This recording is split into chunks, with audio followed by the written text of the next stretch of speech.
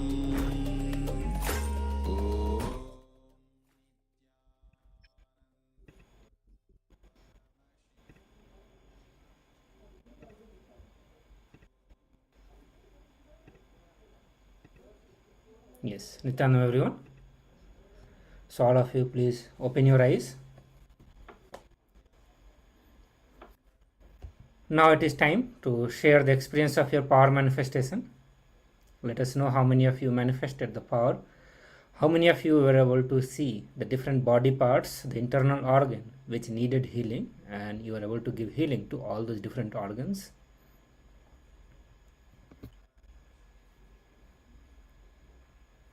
By doing the body scanning into your own body, you will understand how holding on to the incompletions has resulted in various dysfunction in the body parts, or any chronic pain, illnesses, headache, or back pain. Whatever you may be experiencing regularly is a manifestation and a result of an incompletion also. When you scan your own body with the third eye, Paramashiva's very own third eye, not only do you become aware, but just by becoming aware, you immediately start the natural process of healing that is already innate inside of us. So we have started the healing process through the body scanning. Continue to look into yourself in this very healing and gentle way. You will be able to overcome the incompletions and any discomfort in your body. So Balasubramanyam Ayya is sharing that some healing needed in internal organs. Yeah. So while you are doing scanning the body, you are also doing the healing also at the same time. You are letting Swami's energy flow through your third eye and provide healing into those internal organs. We have many more participants. I request all the participants to continue sharing your experience of power manifestation. Also, let us get into the another Jnana segment, the knowledge sharings. So where Swamiji will be revealing more deeper understandings on testing the joy of completion. So once we get to know, what all joy and happiness the completion can bring, it will inspire all of us more and more to look into our incompletions, our past cognitions, and bring completion with all of them. So let us listen to Swamiji.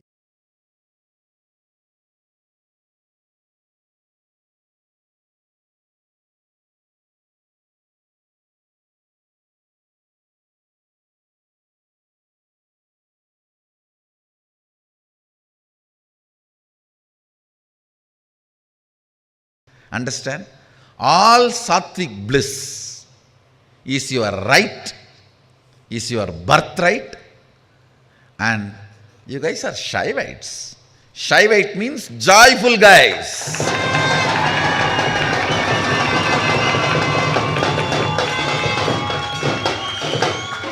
We are Shaivites, we are joyful people. I tell you, joy destroys cunningness. Joy destroys this crooked thinking. Joy destroys lack of integrity. Joy gives you larger vision. Sadashiva himself, I tell you guys, when he lands in you, he will create an intense joy in your system. That is the way he will land. He is Lord of Ananda.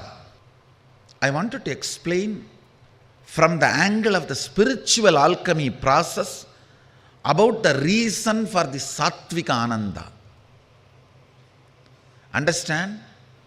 Do not allow your physiology or psychology to enjoy Any joy which comes by torturing anybody, don't allow. Then you lose your Shaivatva. No. You lose your Shivatvamasi. No, don't allow. Never allow any joy which comes by suffering of the other person, torture of the other person. No. Then your brain loses its capacity to hold Sadashiva in you. And always encourage, grow the Sattvika Anandas. Don't be shy to grow the Sattvika Ananda. Do not be shy to grow the bliss of Sattvika, means non-violent joys, should be grown so much into the system. I tell you, more and more dosage of non-violent bliss develops larger and larger vision of life. Sattvika Ananda person gets, I can't even describe the benefits, because the benefits happening in the physical level, in the muscle memory level, physiological level, psychological level. When the pitta in your brain, that layer of pitta reduces, only then your system develops a power called eating its own dead cells and cleaning up, which is the energy of Rudra. Understand? Listen. Just now, few days before, one fellow got Nobel Prize for Physics. His research project, I studied his research project. Why he got? It is all about the science of how the body is eating its old dead cells and how it can be supported and encouraged. Please listen. For what he got the Nobel Prize now, at least 60,000 years before, elaborately Sadashiva describes. I can give you precise word. Now I think in English they use the word autophagy or something. I can give you the precise word in Sanskrit, in Agama, and the precise principle. Precisely.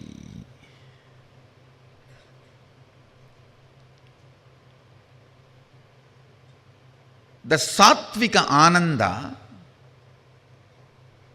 what it does, listen, it will clean up the pitta layer in the brain, means the layer which makes you powerless, tired, and withdraw from the life for no reason. So actually, when the pitta layer attacks you, suddenly you will feel like frustrated and don't want to get involved with anything. If you come face to face with your mother-in-law or boss,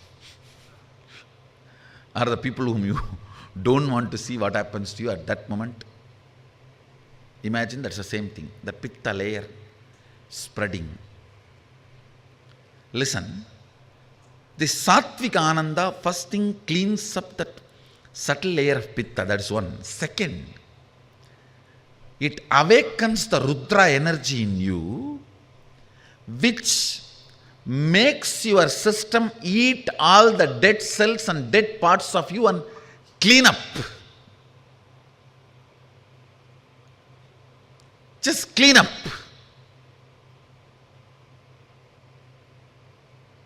And this cleaning up is very important to keep you young, to keep you energetic, to keep you healthy, to keep you blissful. As long as this Rudra energy is alive in you, you will not die, you will be immortal.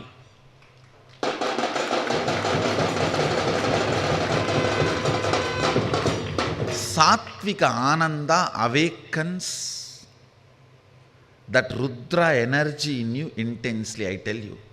At any cost, whatever you have to give up to live with the happy people, sattvically happy people, just go and be with them. That is satsanga. and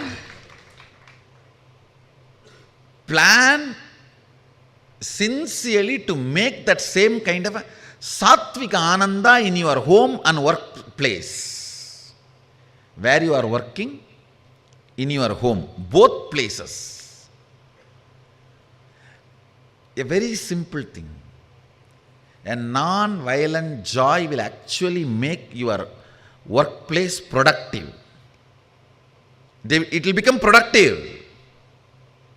I am telling you, even in my Sangha, only the people who are joyful are productive. Everyone else is a load.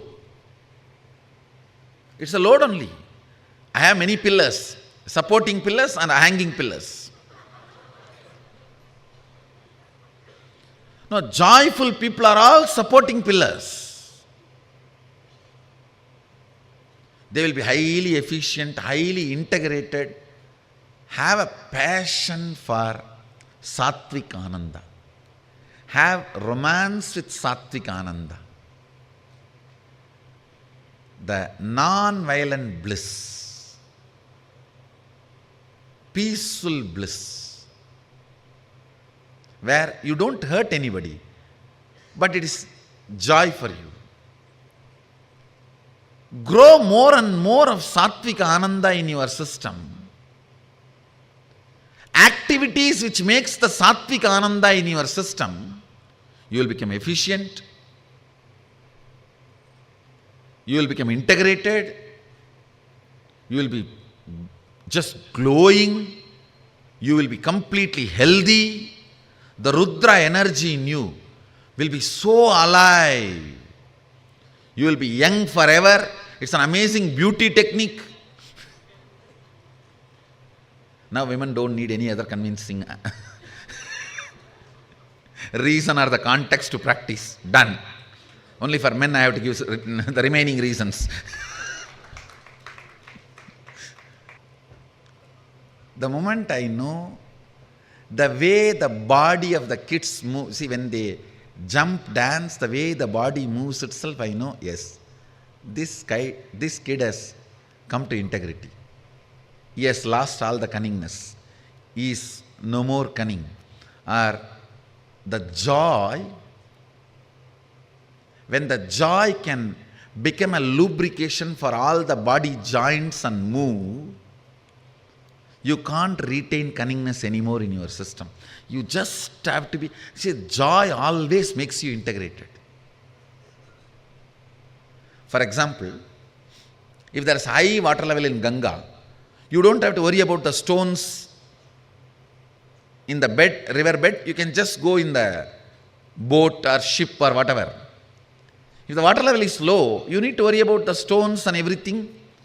The river bed, boat cannot travel comfortably. Same way, in high joy only integrity boat can travel in your life.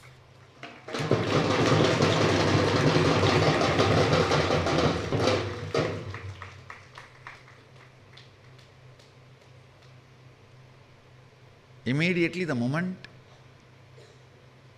he said, I just saw who are those kids? Yes.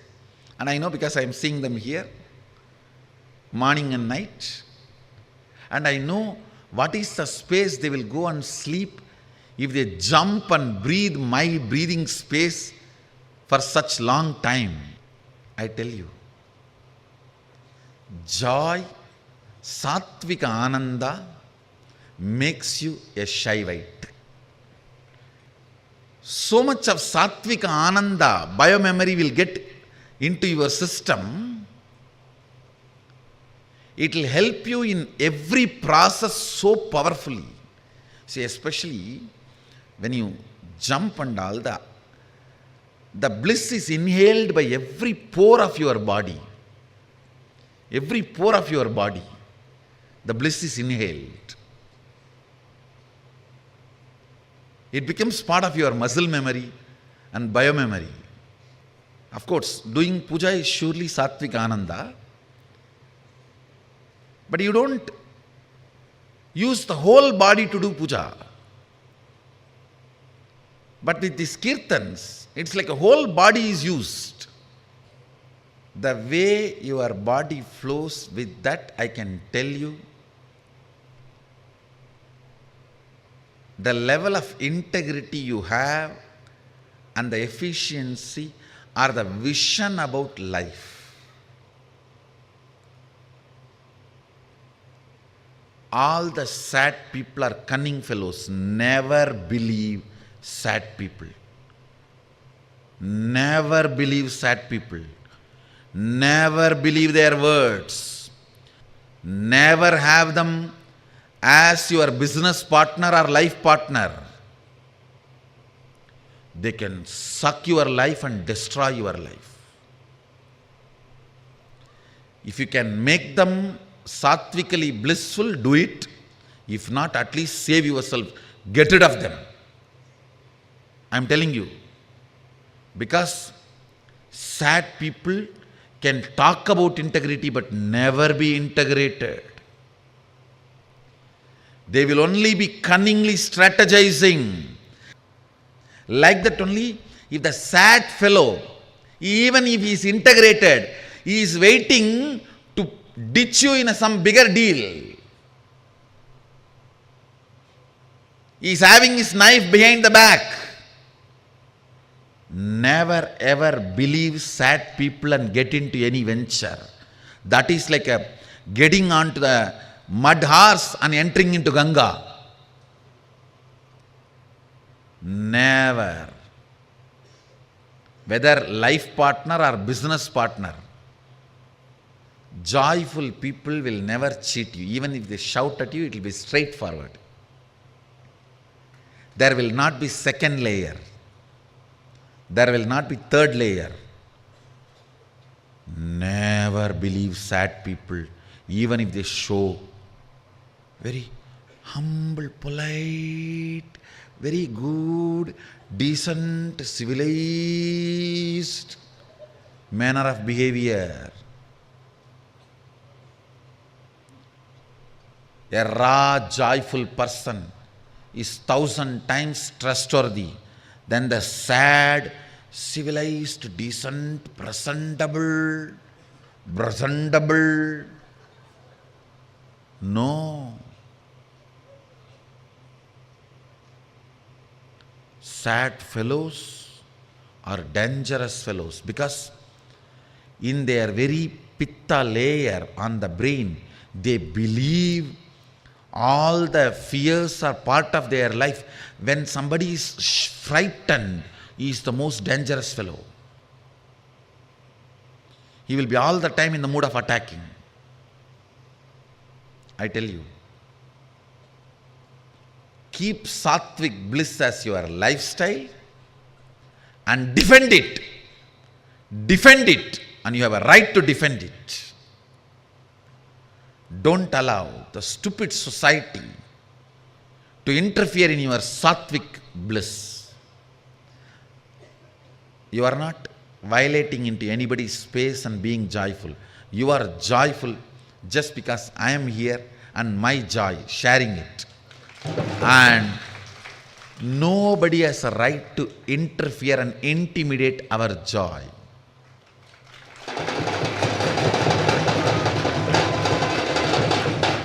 If they intimidate, they give us the right to retaliate.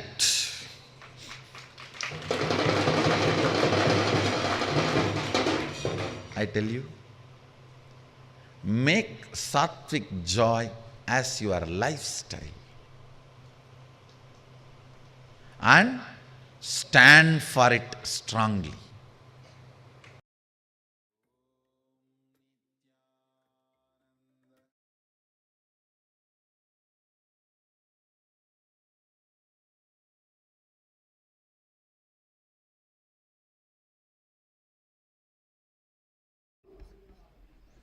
Yes.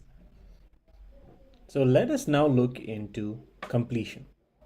Beautifully, we saw the value of completion as Swamiji described as the sattvikananda, the sattvic joy. Enjoy and being the baseline happy. The greatest gift by Paramashiva to all of us in various ways is to come to the space of completion.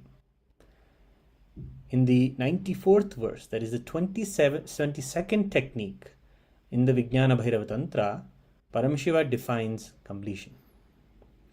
Bhairava says, Chittadyanta kritirnasti mamantar bhavayetiti vikalpanam abhavena vikalper ujjito bhavet.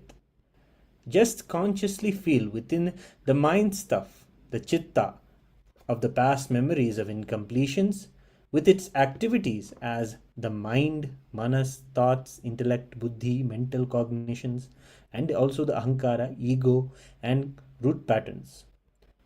All of these are not existing in me. By contemplating this way in your inner space, disidentify or unclutch from the past impressions of name and form and the memories of incompletion. Put your active attention at the space of the past happening. Relive these imagined impressions and memories of incompletion. Then the mind stuff, having fully ceased from its present characteristics of forming thought patterns and cognitions, becomes complete. Thus, we become complete and achieve the original space of complete completion. So this is the completion technique. Reliving is relieving. Now, let us get into this in a very intense way. We have previously written down some of the past hangovers that are there immediately pressing on us. We would have identified also some more incidences that took the original form inside of us, the original incompletions inside of us. So pick up the incident that you need to complete with right now. And the incident when you develop the incompletion, pick up that incident. Sit with yourself, relive the whole incident in your inner space. Relive it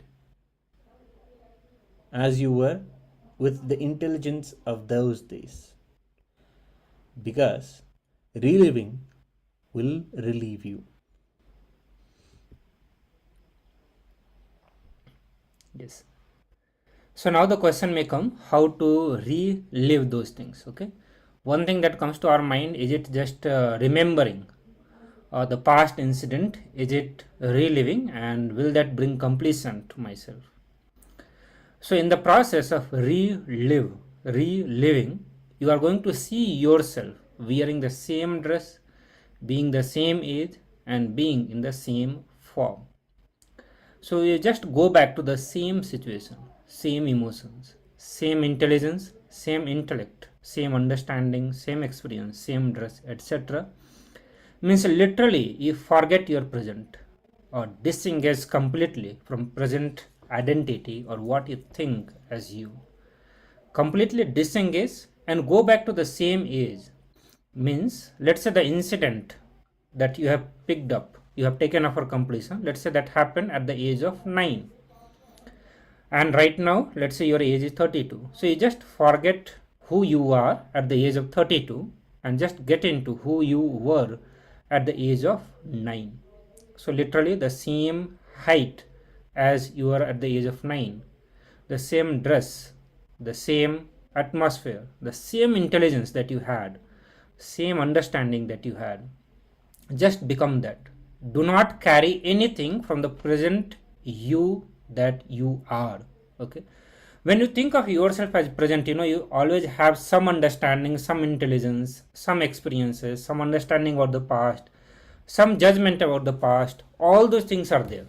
You are not going to carry any of these things. You just become the same age. So many of you have already written the incidences. Now pick up one incident, okay, one incident out of all that, and let us do this process of completion, means relive, to relieve ourselves. So just become that again, just become that child again. If you are crying at that time or while you are remembering those emotions, right, when you are going through those incidences, You may get tears, you may be having anxiety attack, you may be having the panic attack, you may shiver, tremble, you may be carrying so much of pain, so much of sadness. All that is okay, just be that. Do not resist any of these emotions to happen in you. So while you are doing the completion, all these emotions are suppressed within you and they continue to impact your life. They continue to be in the present and impact your future. They continue to impact your thinking system, your planning system, your action, everything. It continue to impact or the kind of life you attract. But all the suppressed emotions, when you allow to have the completion, when you allow to relive, all these will start coming up, but all of them will be leaving your system. So do not think that you are literally getting it back again, which you are sitting inside. It's not like it's getting triggered and it's becoming more alive in you now. It's just you are reliving and relieving yourself from all those emotions. It's a it signifies, or it tells that you are actually getting out of those incompletions, those hangovers, those emotions. So let it happen. Do not resist any one of them. Do not resist anything. Bring that same emotion. So while you are reliving, just bring the same emotion. Bring the same experience. Just remember this. Do not carry anything from the present. No judgment. Many times we develop the judgment about the past and we think whatever happened for the good. No, do not have this kind of ideas. Do not carry this kind of idea when you are doing the completion. Just be raw what you were at that age. So while the incident happened, you may have so much of anger, you may have so much of vengeance towards the other person, towards the life. Just relive that. Do not try to justify that whatever happened for the good. It has added something to you. No justification. No justification whether it's good or bad. Nothing you are going to be carrying. So do not retain any kind of intelligence, memory, justification from the present into the past, but just live it. Disengage yourself completely and become that same person. So this is the core understanding that you need to have, that you are not going to justify. This is one of our very common attitude, that when we look at the past, no one has taught ever as to how to get out of those past hangovers, those emotions. And that's why we built a justification mechanism to justify ourselves. Okay, whatever happened for the good. I don't need to repent. I don't need to go through suffering. I don't need to go through the pain. But they continue to be there. Any amount of justification we give, but those emotions do not leave us. They continue to have their impact. They continue to torture us. But we do continue to develop the justification mechanism because that is the only solution we know. But now you have been introduced to this ultimate process, the process of completion. So now you do not need to justify, just do the completion.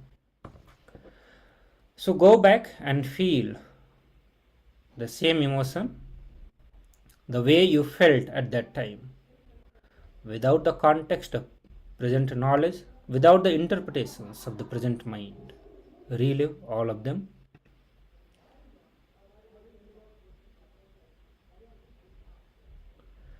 Go to the same biomemory, that context, that situation. Whatever you knew at that time, whatever you recorded at that time, just relive that. That is what is reliving and reliving yourself. So you need to allow yourself whatever got built up during that incident. It could be fear, guilt, shame, suffering. Allow all that to unwind itself in your nervous system. Let all those experiences and emotions unwind itself in your nervous system and get ease. Let them released and you will be at the ease with yourself. All your stress, pain, suffering will start melting down. Understand every incident. The incompletions built during the incident becomes a stress in your system, in your nervous system, in your biomemory. Only when you relive, only when you do the completion, the knots, the stress melt down and you start experiencing completion in your life.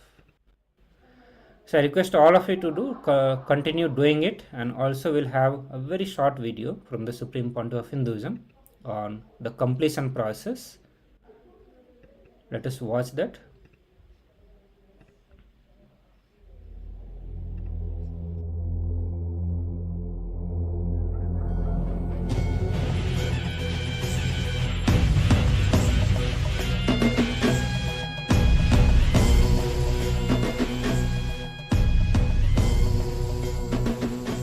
Initiation into completion. Listen. How many of you are listening about completion first time from me? Raise your hand. So for all of you, this is initiation. How many of you already heard from me? Raise your hand. It's a reinitiation for all of you. But initiation. This process you are going to do till you achieve enlightenment. And I tell you, every auspicious thing I received in my life, all the best things I received in my life happened through this completion process. From this completion process, every good thing in my life happened through this completion process. My knowledge, my experience, my ability to share with you all, my sangha, my enlightenment itself happened through this completion process. As I said, this is one of the greatest gift given to all of us by Mahadeva.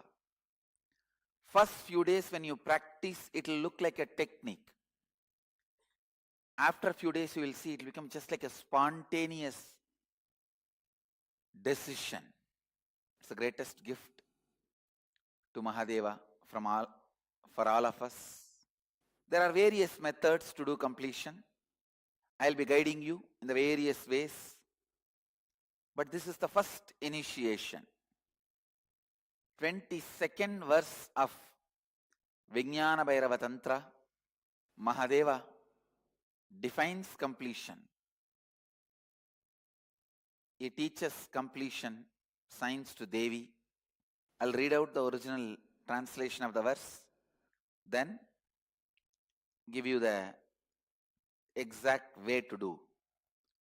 Look at your past, disidentified, let attention be at a place where you are seeing some past happening and even your form having lost its present characteristics is transformed.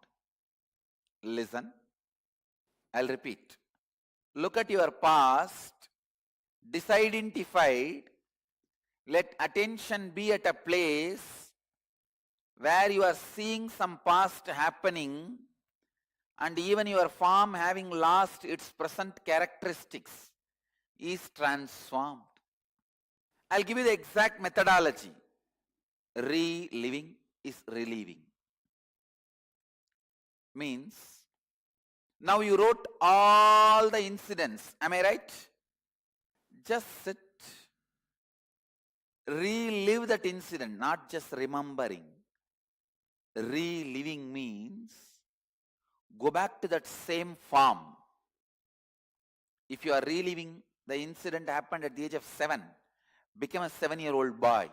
Don't retain any intelligence, memory, justification of present now. 35-year-old person, no. Now the intelligence, reasons, justifications, whatever you have, drop everything and go back. I'll give you the example. At the age of 3, you were playing in the street in the rain. Your mother came, just dragged you into the room and pushed you into the house and locked the house, screaming. You will catch cold, you will fall sick.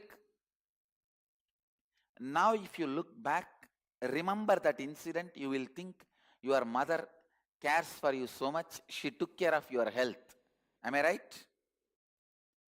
Because now you have the intelligence. You might have fallen sick and your mother always cares for you and all that. But at that moment, did you feel this way? You would have been screaming towards your mother, kicking the wall, kicking the door, telling your mother, you die, leave me to play. So now, do you understand the difference between reliving and remembering? Remembering means having this context and recalling those incidents. Reliving means drop this context and go there and relive as it is, as it happened. Allow whatever got built up during that incident, fear, guilt, shame, suffering, allow all that to unwind itself in your nervous system. Let all those experience and emotions unwind itself in your nervous system and get ease. See, every incident, the incompletions built during the incident becomes a stress in your nervous system, in your biomemory. When you relive, that knots, that stress melts down. But you have to relive from that context. You should feel without justifying that your mother was taking care of your health, without justifying from this context. Go back and feel your mother is demon. That is the way you felt at that time. Whatever you felt. You may not have felt demon, you might have felt some huge animal. Or wild, weird. Whatever you felt at that time, without the context of present knowledge, without the interpretations of present mind, relive them. When you relive them, the tremendous load, unexplainable load you carry, which is the combination of fear, sadness, depression, self-hatred, self-doubt, self-denial, which is a combination of so many things, will all start melting down. Your nervous system will start easing out. Your nervous system will start getting healed. Your biomemory will release those memories from your system. Reliving is relieving. Understand? I think I have explained completion in a very precise way first time today. Much more detailed way than any time. Especially this difference. Not to bring the present context to relive the past incident. Am I right? All of you understood? When you relive the attack done on you by your mother, you will not justify from present context, no, she always did good for you and she sacrificed everything. She must have done only good for me. I am not saying she has done bad for you, but this context will never be understood by your nervous system, which is recorded those biomemories. Go to that biomemory, that context, that situation, whatever you know at that time, whatever you recorded at that time, relive that. That is what is reliving. And relieve. So much of sadness may leave your system. So much of suffering may leave your system. So much of biomemories will leave your system. So much of heaviness will leave your system. All the anxiety attacks will leave your system. You may have tears. You may be crying. You may have panic attack. You may shiver, tremble. Don't worry. Let all this leave your system, leave your biomemory. Reliving will relieve you. Each incident at least 5 times. When you relive, you will see the 5th time when you are reliving, the incident has no more power over your system. Already your biomemory, your nervous system is relaxed. It is not carrying the heaviness when you remember that incident. You will see it. If you have relived and relived your past, it will never impact anymore your future decision. Your future decision. It will never impact anymore your future decision. It will never be part of your cognition in your day-to-day life. How many of you are getting what I am saying? Shall we start? I'll first guide you. Then I'll lead you to next level of completions. I commit with you all, as an incarnation happened to transmit this experience to all of you, with my integrity, authenticity, responsibility and enriching, I commit with you all, I'll completely burn all your incompletions and destroy them. Have courage. I am here supporting all of you. Relive and relive, complete. I'll complete all of you. Come on. Close your eyes. Tie the ribbon. If you want to take few minutes to read what you wrote, you can take few minutes to read what you wrote.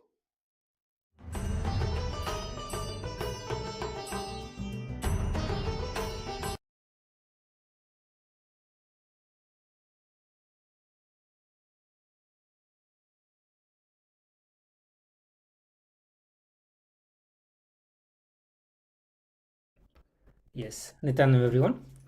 So now we got to have one more example from Swamiji about incompletions and how to do completion. So Swamiji gave the precise method on how to relive and bring completion with the past incidents and the past memory.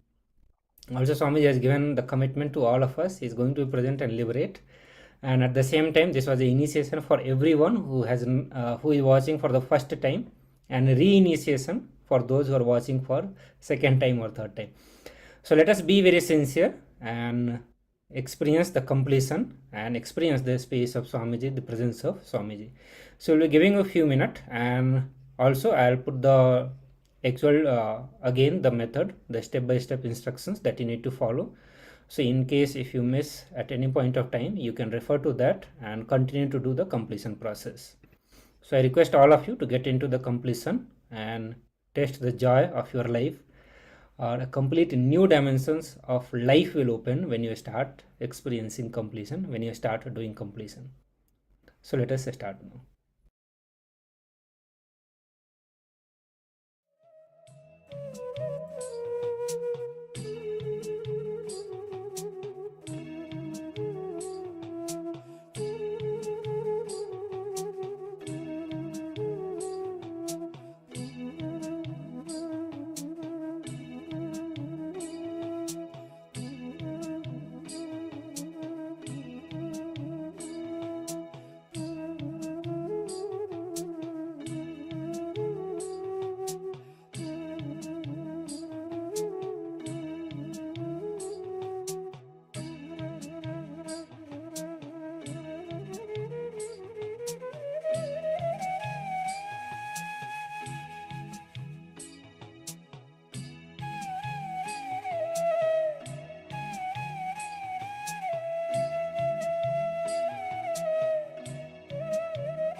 Nityanam everyone.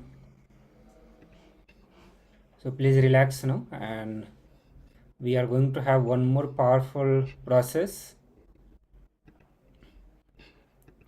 So that was the first process of completion that we learned, where you are reliving the whole incidents into the mirror and bringing completion with that.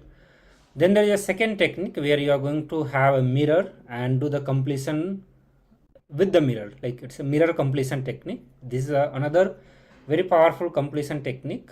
And Swamiji said that when you are reliving in your inner space, there is a possibility to get lost in your thoughts. And when you relive in the mirror, you look at the mirror and try to relive the same incident in the mirror. So in the mirror completion, what you are going to do, what you are reliving in your inner space, you are going to relive the same thing in the mirror. So the first technique that you did is more like you do in your mind, and this is with the use of mirror. The second technique we are going to be using, you are going to use mirror in place of your mind. And Swamiji said that when your eyes are open, the visualization ability will be more for you. And through this way, you will not have any kind of distraction, or to avoid the distraction, you are going to be looking at the mirror, and means literally you lock your eye with your eye in the mirror. To avoid any kind of distraction, while you're doing the completion in the mirror, you literally lock your eyes to the eyes in the mirror. Means both of your eye or all three of your eye will be looking at three eye in the mirror. And with this you will see that the process will become more intense for you. So the same process we are literally going to do in the mirror. So you are going to take one of the incident. Better take the incident with which you have already done the completion in the previous using the previous technique. So pick up the same incident, okay, and look into the mirror. Lock your eyes with the reflection in the mirror. It's best to have the life-size mirror, but if you do not have the life-size mirror, you can have the hand mirror or whichever mirror is available to you. I'm sure all of you have the mirror, will have a mirror with you. So pick up a mirror. Best to have the life-size mirror where literally you can see the full body of yours. So start reliving. Visualize the whole incident. Try to see the whole incident when you developed that pattern. See that incident in the mirror. Visualize. Go on visualizing, reliving, and do this process for at least 5 times. So not going to do 1 time, 2 time, but literally you have to do 5 times this whole process. Means you pick up one incident, look into the mirror, lock your eyes, relive the whole incident in the mirror. Do it 1, twice, 2nd time, 3rd time, 4th time, and 5th time. Totally 5 times you are going to be doing it. Relive till the incident, that incompletion loses power over you. That fear, that doubt, that incompletion, guilt, shyness, shame, hatred, all this will lose power over you, and till that time you have to do completion. So it's a minimum 5 times, but actually in reality till we achieve the completion, you continue to do that process. Swamiji says to do this process with the sincerity. So please do the process with the sincerity. Really from the context of completing, and not from the context of brooding over, not to just try and find out, what best could have happened, what worst could have happened, how this could have been avoided, what all could have happened, or if that would not have happened, what would have happened in your life. So no brooding over. Do it from the context of completing with that incident. And once you are done with that, you move to the next incident. So we'll again give you a few minutes for this process, and I request all of you to utilize the time, utilize the presence of Swamiji. Be very sincere, because during this whole process you are going to be experiencing the presence of Swamiji. Swamiji himself is making available to ourselves. So let us have our utmost sincerity and do this process and experience the transformation. So let's start now. If you have any doubt or questions you want to ask, please feel free to ask. one of the ma had some concern related to her disease. I request you to come during the energy darshan time, and your question, your request for the healing will be directly attended by Swamiji. So please come that time. It will be 7 p.m. ET, which is almost 2.5 hours from now. Be present during the energy darshan time, and again put your blessing request to Swamiji, and you will receive directly healing and blessings from Swamiji.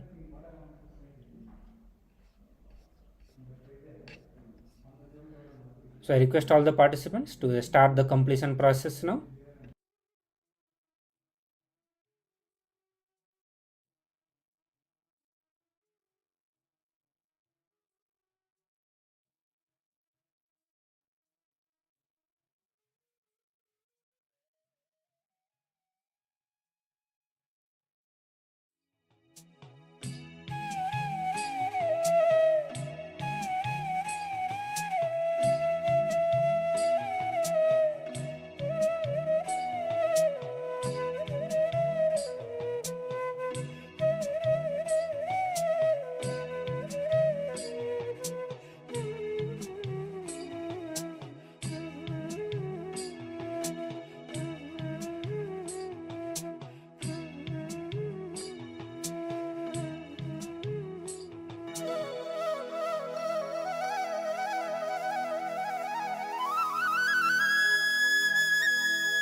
Nityanam, Yohanananda, Guru Prasadini is asking, please tell me 5 times of reliving. We can do it in a processing or different 5 days. You are supposed to be doing it together. So all the 5 times, actually more than 5 times, this is the minimum 5 times you need to do. In a reality, you need to do completion. Do this process till you actually achieve the completion. But whenever you are doing, try to do it for 5 times, and then you can do next day, another time. You can continue doing it till you achieve complete completion with that incident. So you can actually do the completion in the breaks also. But whenever you are doing, try to do at least 5 times.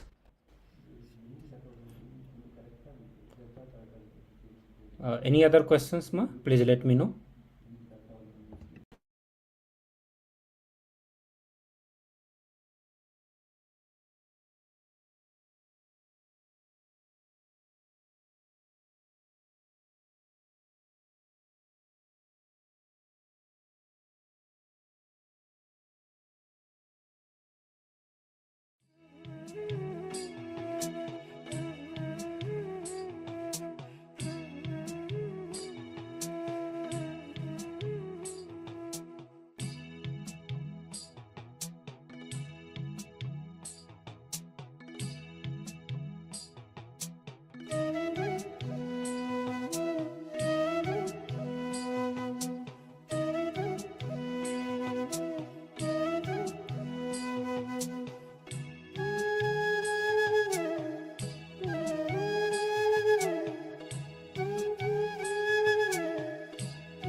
Nityan, everyone, please relax now. I request all the participants to relax now. We'll have the process again in the another session. So now, from the space of completion, let's move to the power manifestation session, and we are going to manifest the power of body scanning, the same as what we did in the last session also. Yes. You can now connect with Paramashiva through the third eye.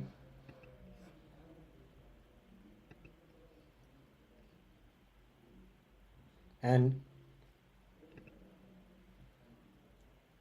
see your whole body through the third eye. Scan your whole body and witness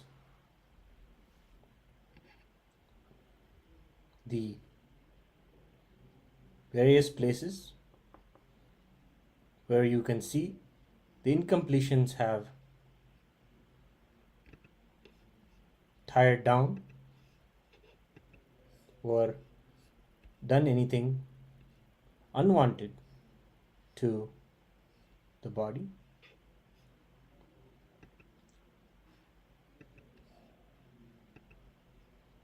Look in a very deep,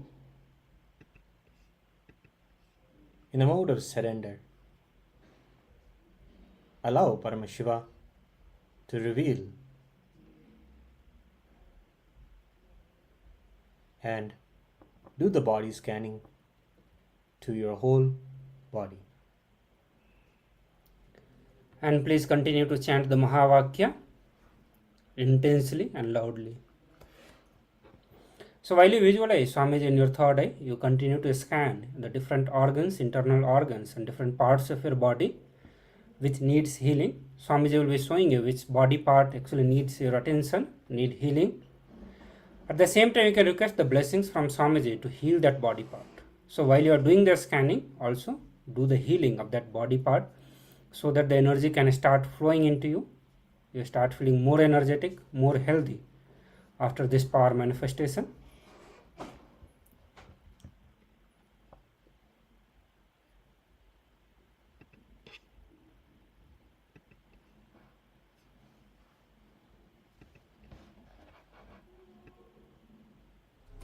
Paramashivoham Om Nityananda Paramashivoham Om Nityananda Paramashivoham Om Nityananda Paramashivoham Nityananda Paramashivoham Om Nityananda Paramashivoham Om Nityananda Paramashivoham Om Nityananda Paramashivoham Om Nityananda Paramashivoham Om Nityananda Paramashivoham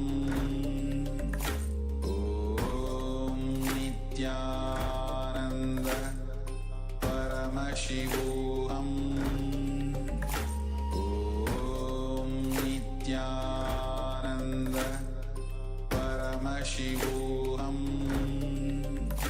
Om Nityananda Paramashivoham